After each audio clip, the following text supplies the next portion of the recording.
So ahead of the budget, there is lots of speculation that Rachel Reeves is going to try and find some way to spend more money. But here's the thing, she's penned in by her fiscal rules. What are those rules? Well, the most important of the rules affects the national debt. And this line here is showing you the national debt. And there's a history of these things. So Gordon Brown had a rule that said the national debt must not exceed 40% of gross domestic product. And you can see for most of his time in office, it was below that. But then, of course, came the financial crisis. And look at the dark line. It went way above 40%. Then the Conservatives had their own fiscal rules, a number of them, actually, as time went on. So first of all, there was a rule saying the national debt must be falling by 2015, 2016, then that it must be falling by 2016, 17, then that it must be falling within 3 years, then that it must be falling within 5 years. So the rule changed and changed and changed, but one thing was pretty constant. The national debt basically carried on going up.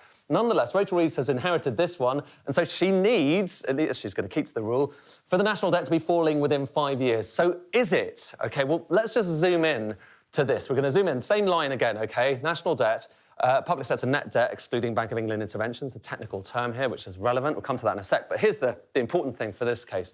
Look at the difference between in 4 years' time and in 5 years' time.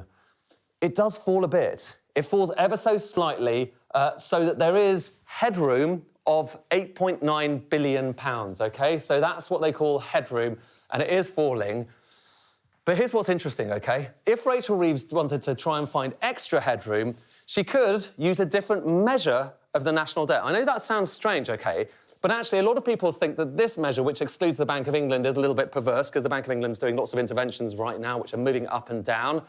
If you look at just overall public sector net debt, look at this line. It's coming down a bit more quickly, isn't it? To the extent that in the final 2 years of the forecast horizon, which is kind of what matters because of this slightly arbitrary rule, it's going down by 25, just under £25 billion. So the headroom is much bigger. Same thing again, you know, there's all these different measures.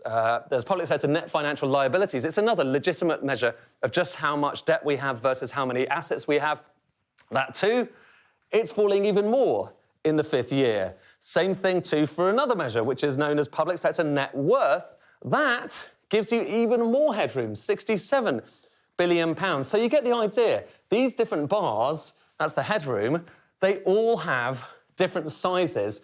But the one that's hemming in Rachel Reeves right now, it's this one.